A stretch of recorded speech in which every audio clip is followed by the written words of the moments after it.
Welcome to Grant the Mic, the podcast for nonprofits, grant professionals, and grant consultants who want to elevate their grant game and make a bigger impact.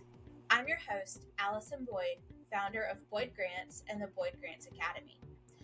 Each week, we dive into the world of grant funding, sharing tips, insights, and stories from experts, leaders, and funders themselves. From building a strong grant-seeking culture to collaborating with consultants to crafting a proposal that truly wins support, this is your go-to place for actionable strategies and inspiration. Whether you're just starting your grant journey or you've been writing proposals for years, we're here to help you learn, grow, and get results. So grab your coffee, get comfortable, and let's grant the mic. Hi, everyone, and welcome back to Grant the Mic. We are so excited today to talk about building relationships with funders that last. And so today we are going to talk about what it means to build meaningful long-term relationships with funders, how to build trust and communication, which then leads to sustained partnerships. And we'll even dive into some strategies to move from transactional to transformational funding relationships throughout the grants process or throughout building donor relationships, all of the things as it relates to fundraising. So today I am so very excited to have Susan Summers and Deborah Richmond-Lyons joining us today. And so they're going to help bring different perspectives. Of course, I'll have my opinions, but they're going to bring different perspectives to the table. And I think it's going to be a dynamic conversation. So we're super glad that you have joined us today. And so Susan, can you tell us about who you are, what your experience is, and anything else you want to add? Okay, thank you. Thanks for the invite. I'm excited to be here with both you ladies. My name is Susan Summers. I serve as the Director of Donor Relations at Lone Star College Foundation. I have a little over 25 years in fundraising experience from a variety of sectors, including social services, a few disease-related organizations, K through 12 education, and then over the past 11 years, higher ed here at Lone Star College. I've been in a lot of small shops, so I've had the opportunity to do everything from social media and graphic design to capital campaigns and major gifts programs. So it's been quite a variety and a great learning experience over the years. And at Lone Star College, we serve all 8 of our campuses as the philanthropic arm. And as the donor relations director, I work on fundraising and communications and outreach programs to attract more donors and to enhance giving with our existing donors and to retain our existing donors as well. Great. Deborah, can you tell us a little about yourself? Of course, and thanks for having me. My name's Deborah Richmond-Lyons.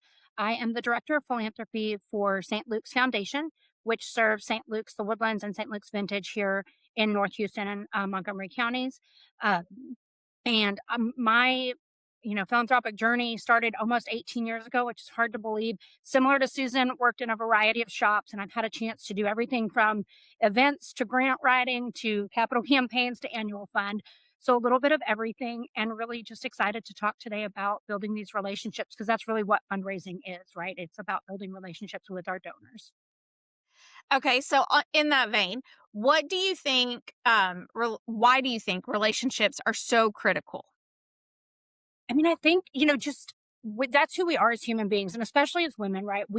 I'm so sorry, y'all, my little ring light's going crazy on me here.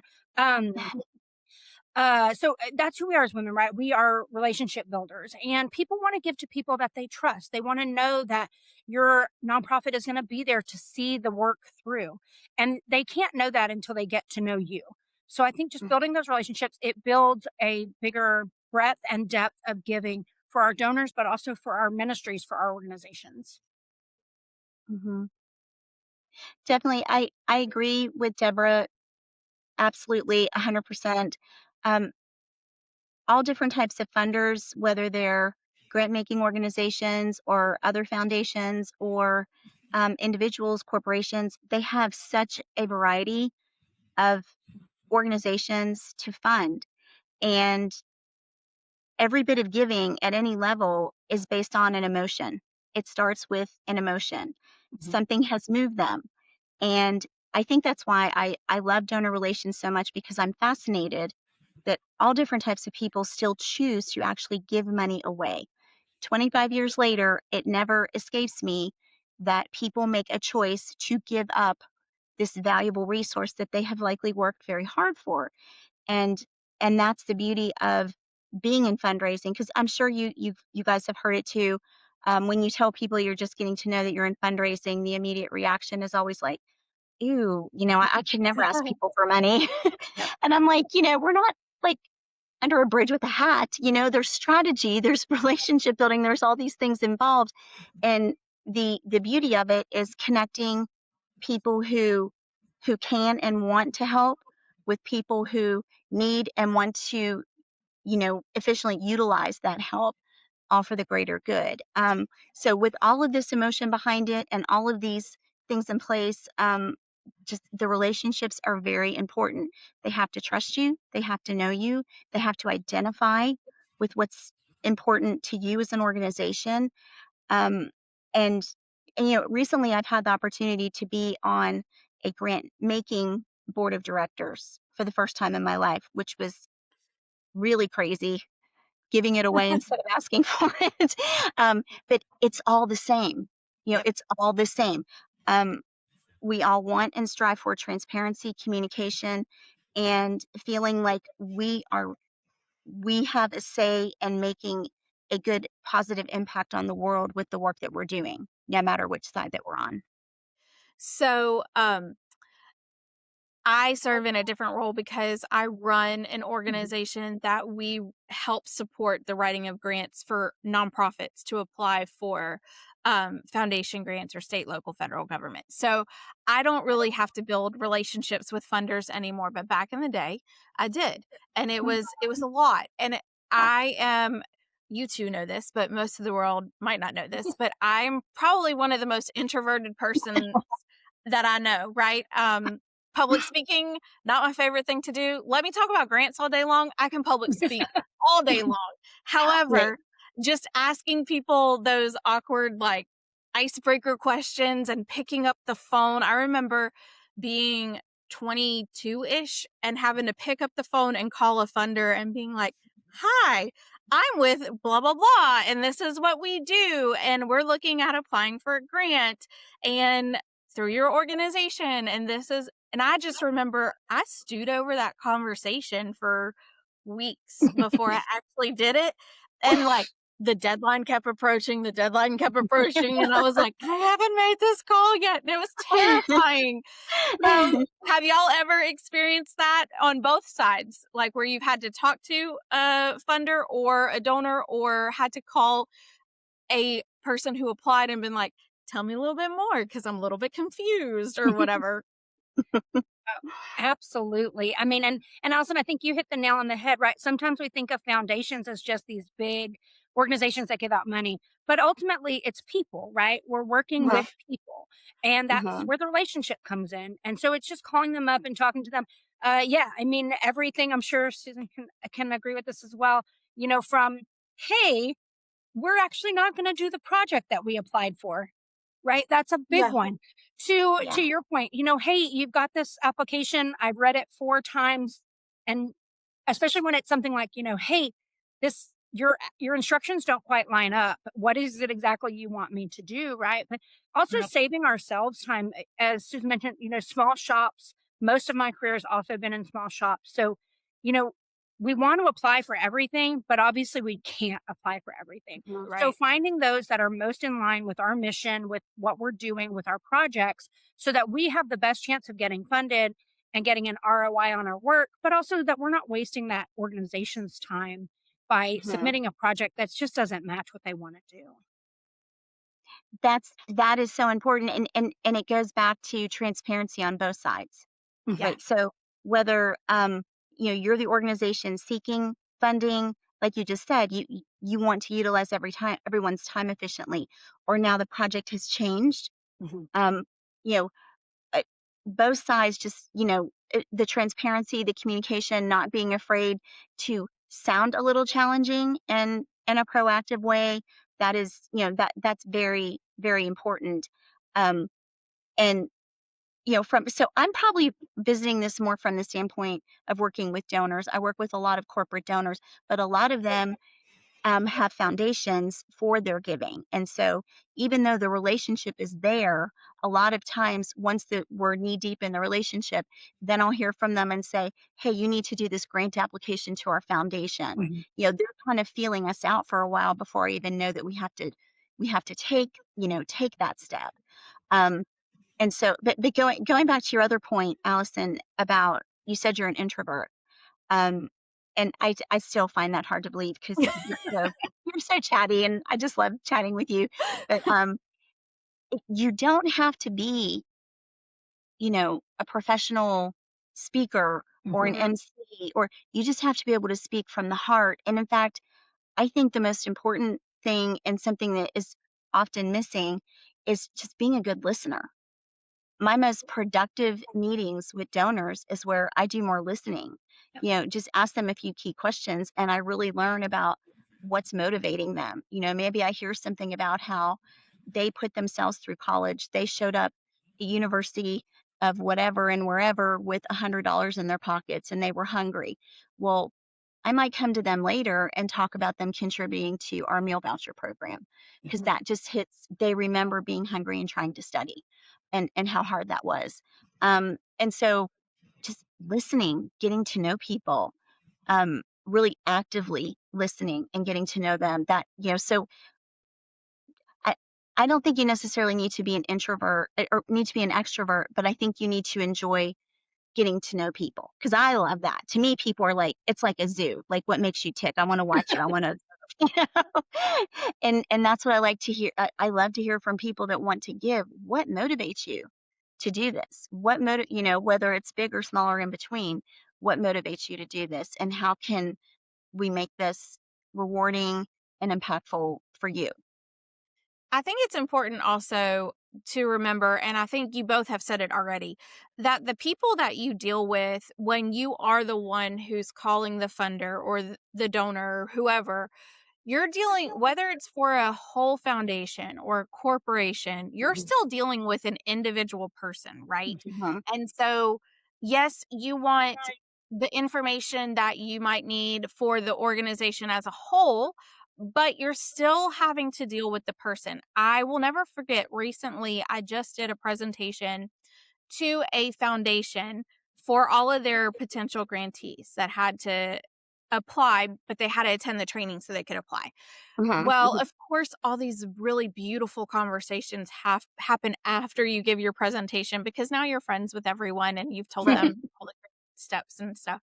And as we were walking out, I'll never forget that foundation. One of their persons said, Allison, I think people forget that we are human, and Mhm. so I have Oh, had to call many people and, say, hey, we could not fund you this year. And here's some of the reasons why, like maybe your application wasn't the strongest, or we just didn't have the money to spread it out as far as we wanted Mhm. to. And she said, I will never forget, I have been yelled at more by people who did not receive the grant, and that impacted how I moved forward with them in the oh future. goodness. Yes. Sure. And Yes. so I think part of that, building that transparency and that trust, is remembering that the words you say matter. And Yes. also, you're dealing with a human on the other side, and they are going to help make those future decisions that future Right. you are going to ask for. So let's Mhm. not ostracize them. And yes, Exactly. there's a place to be sad and upset that you didn't get the funding, Of course. because I think we all are, because man, we put a lot into those applications. We put a lot into building that relationship and that trust. But we also have to remember that being authentic and Mhm. being who you are and the words that you say matter when you're Mhm. building that relationship with the funder. So that's my thoughts. when Well, that's a really good point because you might be calling 25 people that day, Yeah. turning them down. You can't get yelled at 25 times. no. Could you imagine? I mean, I think I'd cry. Yeah. I mean, to your point though, Allison, like, I mean, that is how you're gonna, like, as if I was that person, I'd be like, XYZ organization, I'm not real inclined to, work closely with you next year, right? And to the other Right. side of that, I mean, I had one this year. We built the relationship. We did not apply the first year. We actually waited and applied the second year, really to, again, build that relationship. And the funder actually reached out to me after I hit submit and said, "Hey, Deborah, you submitted this application for $2,000. Did you mean $20,000?" And I was like, "Yes, actually, I did. I did actually mean $20,000." And she's like, "Let me fix that for you." Right. And Nice. maybe she's just a really wonderful person. I think she is. And I won't say the organization. Like, maybe she's just a really wonderful person and would have caught that anyway. But the fact that she, we took time to build a relationship, but she took the time to reach out to me and help me, save face with my boss. Right. Like, and not, not submit an application for $2,000 when we met one for $20,000. Right. Right. And sometimes those, when something is overlooked or a mistake is made, those can be the best times to enhance your relationship with funders. Yeah. When they see that you're human and you own it, because that just shows transparency and accountability, which is what they want to see. Um, I had a donor that I had forgotten a major part of their recognition for an event, a really big part of their recognition. And they were they called me after the event and said, "Hey, I didn't see my ad in the program." Mm. Did not make it in the program. I was horrified with myself, of course, and I apologized, um, and said, next year we'll give you twice the size ad of what your sponsorship actually is to make up for it. Um, we'll do a special social media came up Yeah. with just some ways. They were they were irritated, obviously, but they were very nice and polite about it. Well, put on my calendar a couple months before next year's event to reach out to them and say, "Hey, remember, um, you guys get that bigger ad." And when I did that the following year, they were so excited and impressed that I came back to them, Mm. that I remembered. And while I appreciated that, it made me a little bit sad because how many people are they dealing with that aren't being accountable? You're impressed with, to me, which is just a basic responsibility of my job, is to Right. be transparent and accountable to you as the donor. And I've heard that too in different, I do a program as part of our donor relations program of individual gratitude reports to different funders. And every time I do, I hear from so many of them, um, "I love that you do this for us." And we meet in person or, virtually. So many of them will say, "I love that you do this because, we give to 6 or 8 organizations in this community, and you guys are the only ones that do this. You guys are the only ones that we hear from in between the solicitations." And that brings, something I really wanted to bring up today is just those touch points. Um, you know, I have a big portfolio. I keep up with a lot of people throughout the year. Um, and I like to keep it just very personal and relational. To Mhm. do that, I maintain a schedule, so it might seem very automated and planned, but when I have those interactions with those donors, it's very much defined by the relationship and what's going on with the donor at the time. But just to keep up with them, I do have to sort of schedule them.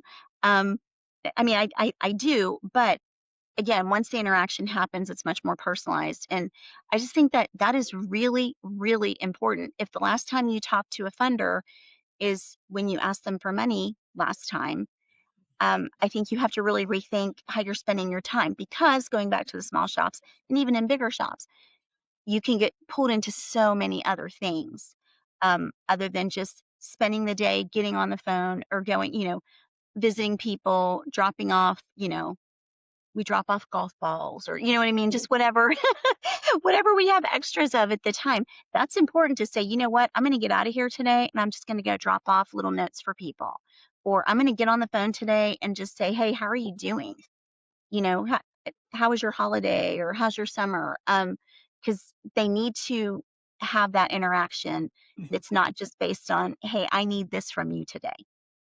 And to your point, a little bit back, you had started off with saying that, you know, when people find out I'm a fundraiser, I work in fundraising, they're like, oh, you just ask people for money. And you said, no, it's all about strategy. And you just laid out your strategy. And that's what we tell um, organizations all the time is that when you're seeking grants, you're building it based off of a strategy. You're not just saying, oh, this is a great list, I'm going to start applying. Part of that strategy is funder relations and building up that ability to send them an email, have a little phone call, let them know what's going on in your world. And let me tell you what is not funder relations, in my opinion. Y'all can have different opinions, and that's okay. Sending them your annual report just to check it off your box, you know, inviting them to every event that you put in. How many invitations do you think that those donors or funders get all of the time just because they've had one communication with you? When we talk about funder cultivation, we're not talking about just static, send them an invite and therefore I cultivated and I'm good, checked that. That's not strategy. That's just going down a to-do list, right? There's no forward thought around how you're building that, cultivating that funder, because whether you're writing a grant or you're asking a donor, you are still cultivating that relationship all the way through. I don't know if y'all have read this book, and I forget I'm looking around because I have it somewhere, but it's not on my immediate bookshelf. I read a long time ago, The Seven Faces of Philanthropy. I don't remember who wrote it. It was an amazing book. I loved it. It kind of changed how I viewed everything around even talking to funders for grants, talking to donors. Because at one point in time in my pre-grant only world, I was a development person, and that is not my skill set. Let me just write the words down. So I was like hoarding all of these wonderful book knowledge things, and that one, Seven Faces of Philanthropy, I still think about to this day because every foundation is built off of one of those seven faces. Every person in that foundation has a face of philanthropy. I think about it often, and I think about how do you cultivate based off of that as opposed to just going through a checklist. When I think, like you said, Austin, being mindful of what they've told you, and Susan, you said the same thing, you know, and being mindful of what they want. I met with a local company and they said, do I have to fill a table at a gala? And I said, no, actually we don't do galas. She's like, thank God. Like, I don't want to have to fill another table. Right. And even simple things like knowing, do they prefer a handwritten card, a phone call, a text, an email? And maybe they haven't come right out and told you, but which one do they respond to fastest? Right. And so communicating with them in the way they want to be communicated with. And also keeping that communication, Allison, to your point, tight and concise, showing your gratitude, but also like you don't send them a page-long email if they're getting a page-long email from 100 different organizations, right?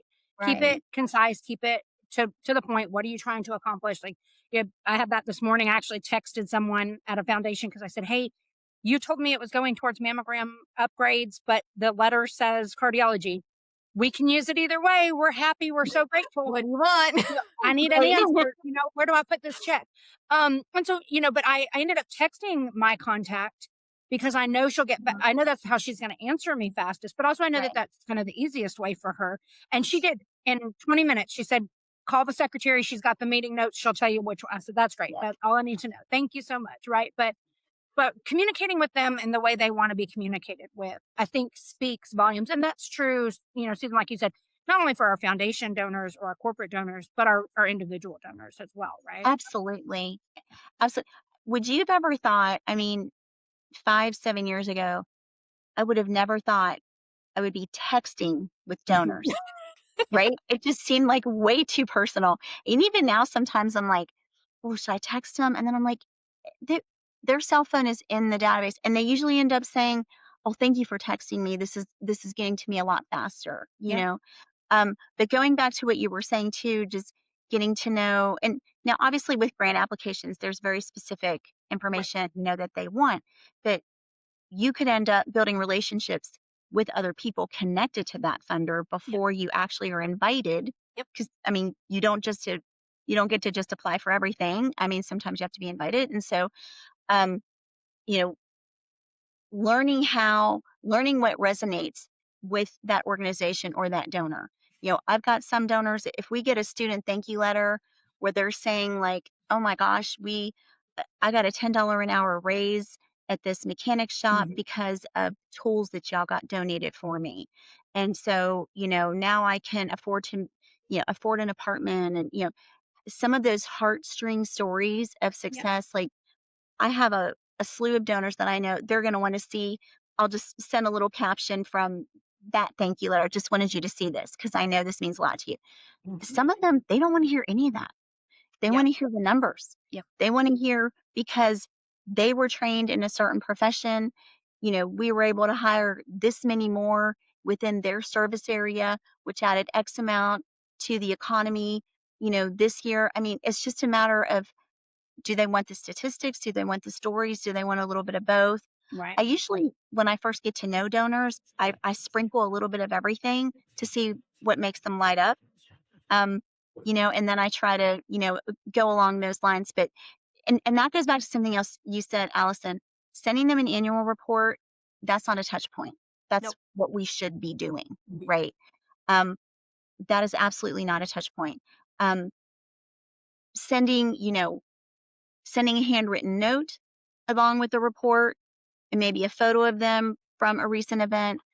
Hey, thought you'd want to see this. This is, it was so great to see you. You helped make this kind of work happen.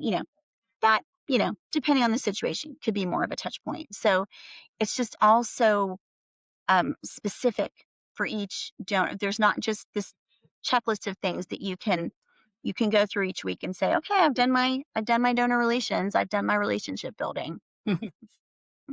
So we only have a few more minutes left, Okay.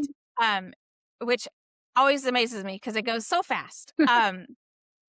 So let's talk about after you receive the grant and the grant is over. And so, Susan, I'm going to ask you from the perspective of giving out the money, and then Deborah from the perspective of receiving the money. Okay. Yeah. So, what are some best practices for staying connected after receiving that grant award? It's so simple, keeping in touch. First of all, letting us know the results of the program if they're immediately available, if there's something that can be measured, or letting us know the progress of the program. Where obviously they've got a plan in place. So where are they in the plan? I am also very responsive to more creative outreach. Like, don't just tell me that you built a new theater with this money. Invite me to opening night. Send me a video, an iPhone video of a bunch of kids performing on stage and singing a thank you song at the end. So I'm really, from the standpoint of distributing the funds, and maybe my expectations are higher because I've been on the other side of it for so long. But to me, it's not just the reporting that, is part of it is part of the requirement, but take those extra steps to show us the impact that it's making, the people that it's touching, um, the amount of students, that they were able to bring into the camp because we supported the fine arts camp or, what have you. So it's those touch points, it's keeping in touch, it's beyond the reporting requirements. When we come back the following year to look at these grant applications again, and we get the same applications from people that I have not heard a word from, we still fund them because sometimes it just matches best the initial, Right.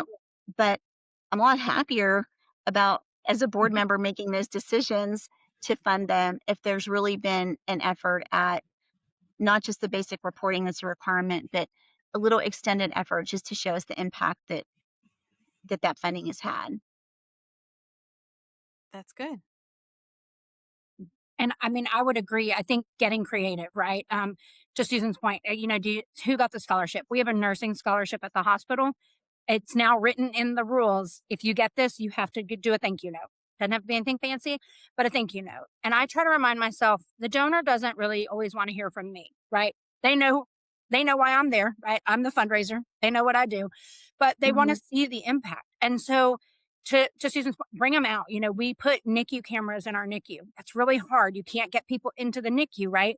But these cameras are so impactful. So what we did was we set one up with a teddy bear in the bassinet and ran it for a couple of hours and sent the link to the donors who funded it.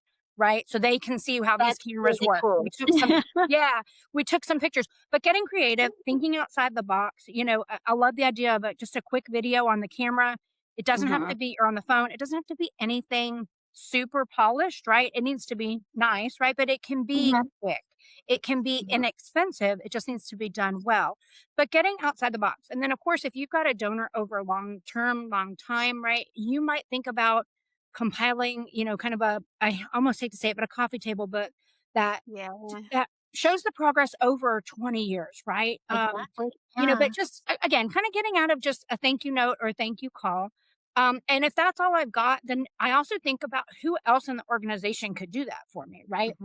If it's a nursing scholarship, you better believe my chief nursing officer is making that phone call and she's going to say thank you. She's going to write a thank you note. My head of cardiology has gotten really good at writing thank you notes because we've got some great funding. And then, of course, being on the medical side, taking HIPAA compliant, but images from the new piece of equipment, right? With the old piece of equipment, we could see inside your vessel, but it was very grainy and it was this, but now we can see, inside your heart, right? And donors, maybe they don't even know what they're looking at, but they know it's cool and they know it's better, right? They know it's an improvement. And so being able to share that with them gets them excited and they know that they help contribute to that. So I think getting outside the box of just phone calls and thank you notes is really impactful, and showing them the numbers, showing them the impact of their gift, because that's why they're giving. That's so true. Okay. And so on a side note, being a St. Luke's NICU mom many years ago, I would have loved to have cameras to see my little guy when I had to go home because y'all said I couldn't stay overnight. And that's what everyone has told us. And they're so great. I'll sneak you in there for a tour, Allison. No worries. Okay. The other piece I would say is thinking about locally. We all live in Montgomery County, Texas. And so we have a local funder that they do a fabulous job of any feedback that they get from their grant recipients. They do a great job at spotlighting that organization on their social media pages. And it's a picture, it's a video, it's whatever was sent. And it's usually related to whatever fund that they were given out of, which I think is a beautiful way that funders can easily use the impact stories that you share with them. It also then gives you the same level of outreach because you potentially have tagged them in your social media, but if they're going to go ahead and post it, they're going to tag you too. And they probably have other funders who are following. And I just think it's that foundation just makes me go, man, they do that so well. And let me tell you, they're a staff of two. So can you imagine what other people do with that? And even those who are like, well, we're just a small shop, we can't do a lot of things. That story alone should tell you that funders do value those external and extra conversations. Now, sometimes you have to manage that, right? Make sure that you're not inundating these poor people because they're people, right? And there's only one of them and hundreds of thousands of nonprofits in the area. That's a lot. But being meaningful about your conversations, and don't just call a funder just to shoot the breeze. Call a funder for a purpose and to tell a story or to figure out how to deepen that relationship is so much more important than just wasting time, right? Absolutely. Absolutely. Do y'all have any last thoughts before we wrap up that you're just like, man, if I could tell them one thing, these are the things I would tell them? You don't have to have the last thoughts either. I have some final thoughts. I just want to remind everybody in this business that kind of what we said earlier, these are people. Giving is emotionally based, and funders and donors of all kinds have a choice. And if you are really passionate about what you're working on, and most people are, or they wouldn't be doing the work, right? Because it's not easy work. It's not time limited. It's kind of ongoing from both sides. But just sharing that passion, sharing that information, being accountable, owning the mistakes, because they will happen. Deborah and I shared some humiliating moments that we had today. That should be our I'm next sure show, they the won't be blooper our reel. last. The blooper roll. Just a little zero, me, just a little ad, I mean, so owning the mistakes, being accountable, giving them space when they need it, and just really working with them the way that they are comfortable, the way they want to be worked, and being a good listener to understand what's important to them. I cannot stress that enough, because I've heard from so many people, I'm not outgoing enough to be in fundraising, or I could never talk to people. Um, if you're doing that much talking, you're not listening enough, and that is so important. Yeah, and I mean, Susan hit the nail on the head. I think the only thing that I would add is, they've got something they're passionate about, and it's our job to find that and help them support it. And sometimes that's not our organization. That's tough, but sometimes it's Yes. not our organization. So helping them find that thing that they are really passionate about and how they can improve it in our community. That's what we're all here for. Okay, that is the best point. Can I pile on that? I'm Go sorry. ahead. I don't know if you edit these or what you do, so if you edit this out, that's fine. But um, we've had examples where funders have called us and they want to support a program that we don't have yet. Yes. And we pass them on down the road to the organization that has the program. Those have never not worked out in an amazing way for us. Yeah. Because we're part of a statewide organization, Texas Association of Community College Foundations. We all share, I can promise you, I'm sure we share some donors in the great state of Texas. We share so much, obviously not confidential, but we share so many strategies and research and things, because we're all in it for the same reason. It's to make our communities better. Right. For us specifically, it's to educate more students, to make it accessible so they can be successful and productive members of the community.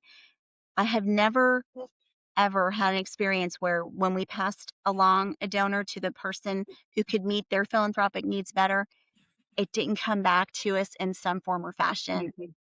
Sometimes it took a few years, sometimes it was right away. If we just remember, it's karma. We're all in it for the same reason. We're all trying to make things better. That's building the relationship, right? By doing right by the donor, right? And Right. yeah, I mean, in 17, 18 years, everything from, I want to help here. We don't do that. But it shows them that you're not just in it for the dollar, right? Mhm. We're in it for our communities. We're in it for our mission. We're in it for, what the work that we're doing. And it's building that relationship, building that trust by honoring them and what they want to do with their dollars. Mhm. Mhm. Well, and I've even seen it where the foundation has come and said, we've got funding for this. We would love to partner with your organization to do that. The organization says, we don't do that yet. It's in our strategic plan. We're not ready to do it. And they've come back, the funder has come back a year later and said, well, how do we get you ready to do this? And that is such a piece of relation. It doesn't happen all the time, but it's such a piece of relationship building that you have built enough trust that the funder is like, okay, we believe in your organization. We know you can get there. How do we help you get there? Yep. Right. So then we can get then the funder can get the data that they need, right? To say that they've moved the needle, or because that's the other thing. Funders have a goal. They have to achieve their own goal, just like Right. you do as a organization. And you're all helping each other achieve that goal by getting those dollars. And the same can be said for donors. It's a personal goal of they have an affiliation with, or they affinity with, and have a drive to give to solve X problem. You're driving them to that. And so it's transactional as much as it is relationship Right. building. There is a shared value that you're trying to make a change and a difference with. Exactly. And you have to see each other in each other's visions and values. We work with a lot of corporations that, they need more HVAC technicians. So they're going to pay for them to get trained. because they want to hire them right away. So even it needs to be rewarding for them, Right. and mentally, emotionally, and also it needs to be a good investment. Mhm. For whatever it is that their company or their individual family or whatever it is standing for at the time. So yeah, on so many levels. But so I think that's smart to say it is transactional to a degree, but that's not the only thing it is, and it Right. can't just be left as that. Yep. Yeah. Yep. So. All right, ladies. I feel like we could just keep tagging on top of, and I have so much more to say. I'm sorry. She just really brought up a great I point. know, Was, but really, I think, important to cover about us all working together Yeah. towards the same overall goals. so, and that's why I love this is we get to have these conversations that, it's not often that we get to, it's not like we go to lunch and pre-chatted all of this, it would be lovely if we had all these lunches that we could do, but we're doing those with donors, right? And we're Yeah. trying to meet with funders. But I love that this is a space that we can share ideas and share thoughts because, man, sometimes the worlds that we work in can feel very siloed and very alone because people don't Mhm. really understand fundraising. They also don't understand grant writing. Yeah. And I swear, Susan, you meet someone and they're like, I can't believe you asked people for money. I meet people and they're like, oh, so can I get a grant for? And I'm like, so I think we all see it in different ways. So it's so nice to chat with people who are like, Right. I'm in it with you, sister, and Yeah. we got this and we're going to do it well. But thank you both for taking the time out of your day to join me and to chat about these things. And I hope that as you continue with your week, that you think about these conversations and that we continue to build those relationships with our funders. And Boyd Grants Academy has all kinds of different trainings and whatnot. If Mhm. you are wondering, well, how do I do those things? We have quite a few that are focused around funder development and building those deeper relationships. So that's always a possibility for any of the listeners to join in on those. And not only that, there's different free professional development out there. You just have to get involved with different organizations. Right. So thanks everyone for joining us, and we will see you around for the next episode. Thanks, Allison. For years, organizations have told us the same things. We need help staying consistent with grant writing. We need templates that actually work. We wish someone could guide us step by step. We don't have dedicated staff, but we still want to win grants. So we listened, and we built something new. Something designed to transform how small teams, nonprofits, tribes, and municipalities approach grant writing. It's called the Grant Builder Collective, and this is not a course, it's not a webinar, and it's not a one-off training. Because let's be honest, grant writing is hard when you're doing it alone. Time is tight, funders feel unclear, language gets stuck, momentum fades. The Grant Builder Collective fixes that.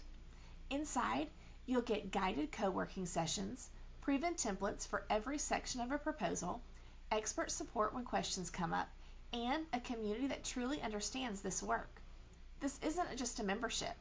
It's a structured system for building clarity, confidence, and steady momentum in your grant work. If you're ready for less scrambling and more strategy, the Grant Builder Collective was built for you. Join us today at www.boydgrantsacademy.com and start building momentum in your grant work. One habit, one session, one win at a time. We'll see you there.